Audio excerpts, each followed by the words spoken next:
Princess Amaradevi. In Cambodia, there once lived a wealthy princess by the name of Amaradevi, who was an educated and talented young woman. Now, there were 4 old grand ministers of the palace who all wished to marry her, not because of Amaradevi's many accomplishments, but rather being attracted by her riches. Princess Amaradevi turned down their proposals and chose instead to marry a fine young man whose name was Mahasith. Amaradevi and Mahasith loved and respected one another. They lived happily together in peace and harmony. But the 4 grand ministers were very bitter and resentful. Whenever they spoke to Mahasith, they tried to be as insulting and offensive as they could be. They even started vicious rumors throughout the palace, claiming that Mahasith Pandite was disloyal to the king. Then they began to whisper to the king himself that the princess' new husband was a dishonest and deceitful young man. The gentle king, who loved his daughter and her husband, urged the ministers to be careful before making such charges. But that only made the ministers more determined to destroy Mahasith Pandite. One day, they decided to tell the king that Mahasith was plotting to kill him and seize the throne. This time, their arguments and false proofs were so convincing that the king believed them. Without even giving his daughter's husband a chance to defend himself, the angry king ordered him to leave the palace, never to return. The 4 ruthless ministers congratulated each other and immediately began plotting their next step. Of course, the first grand minister advised, "We do not know which one of us Amaradevi will marry. We must each ask her, one at a time. Then, after she marries one of us, we will all share her riches. For now she does nothing but grieve for that foolish husband. So, we must wait 2 weeks from today, and then we will talk with her about marriage." With her husband banished from the kingdom forever, Amaradevi passed the days in sorrow. She blamed herself for not being able to save him. Each day, she paced back and forth in her palace rooms and relived what had happened. She tried to think of a way to prove to the king that Mahasith had always been loyal and that it was the 4 ministers who were the real evil plotters. 2 weeks after Mahasith Pandite was banished, the first grand minister came to visit Amaradevi with his proposals of love and marriage. Amaradevi listened to him quietly. She replied, "Yes, my dear man. I am quite lonesome. Perhaps I could love you and marry you. If you wish to visit with me, why not return later this evening at 7 o'clock?" The first grand minister was delighted. He bowed and promised to return at the appointed time. During the same morning, Amaradevi was surprised by the visits of the other 3 ministers. It seemed that almost as soon as one left, another one appeared. They all praised her beauty, professed their love, and begged her to marry them. Amaradevi was polite to all of them. As they left, she invited each one to visit with her that same evening.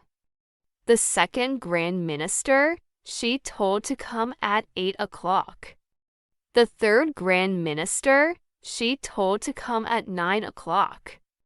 And the 4th grand minister she told to come at 10.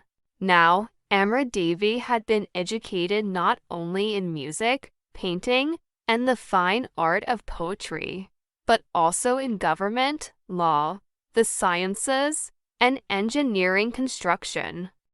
Soon after, the last Grand Minister left. Amaradevi summoned her servants to her palace rooms. First, she instructed them how to dig a huge pit under the floor of her small back parlor and how to prevent it from caving in. This, she knew how to do from her studies in engineering construction. Next, she told them how to make a special mixture of mud, hot water, and sticky rice in a large cauldron. The rice, she knew, would expand and swell when it was mixed for a while with hot water. The servants then poured this mixture into the pit, filling it halfway. Finally, Amaradevi taught the servants how to construct a trapdoor to cover the large hole. The trapdoor could be opened by a rope that was secretly hidden behind a curtain. When the construction work was finished, Amaradevi dismissed the servants and sent for her personal maid. She ordered her maid to bring all of her precious jewels and scatter them about on a table near the trapdoor in the small back parlor. When that was done, Amaradevi told the maid that she expected the 4 grand ministers to visit that evening. The maid was to welcome them respectfully and ask them to wait for the princess in the small back parlor. Amaradevi added, "When each man arrives and is in the small back parlor, please come to me." That evening, promptly at 7 o'clock, the first Grand Minister arrived. The maid greeted him politely and led him to the small back parlor. Then, she walked softly to her rooms, where Princess Amaradevi said, "Follow me quietly and do as I tell you." The maid followed after Amaradevi to the small back parlor. They slipped silently behind the curtain, waited, and watched. The first Grand Minister was bending over the table of glistening jewels. He put his hand out to touch one. Then, he quickly pulled his hand back to his side and stepped back. He paced the room a bit and slowly returned to the table, putting his hand out once more, then down again. The jewels were like magnets, pulling his hands to them. He must have just won. He looked around the room and through the doorway. Then, quickly reaching out, he grabbed a huge ruby and stuffed it deep into his pocket. At that moment, Amaradevi signaled her maid. Both women pulled hard on the rope. The trapdoor opened, throwing the first Grand Minister screaming into the large pit of warm mud and sticky rice. Then the heavy trapdoor closed neatly and tightly. The 3 other Grand Ministers arrived at their appointed times. Each one, in turn, was politely greeted by the maid. Each one, in turn, was asked to wait for the princess in the small back parlor. And each one, in turn, became bewitched by the table of shimmering rubies, emeralds, and diamonds. None of them could resist the temptation of stuffing at least one of the jewels into his pocket. As each Grand Minister stuffed his pocket, the 2 women pulled the trapdoor rope, throwing another false suitor into the deep pit filled with warm mud and sticky rice.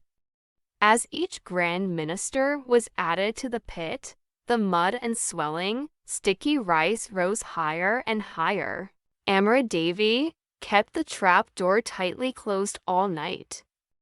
The next morning, she told her servants to take the mud-caked ministers out of the pit, bind their hands, and lead them to the royal court.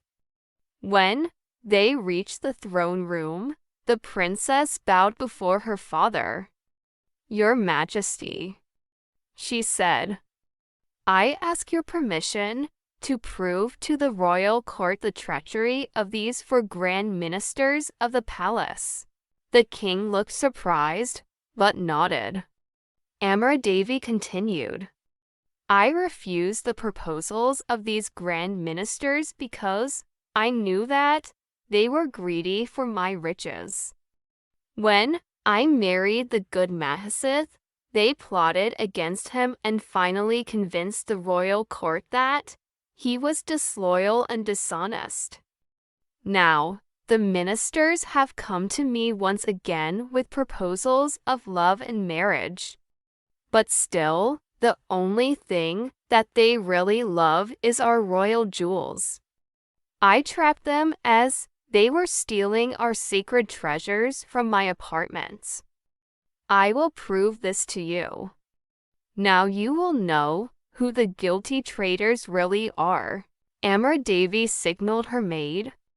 The woman reached into each grand minister's pocket, pulled out a precious royal jewel, and held it up before everyone's eyes. The king was furious. He ordered the palace guards to tie the mud-caked ministers to elephants for all the people to see. Amaradevi bowed to the king and returned to her palace rooms. Mahasith Pandit was summoned from exile, and he speedily returned home to his loving and clever wife, Princess Amaradevi.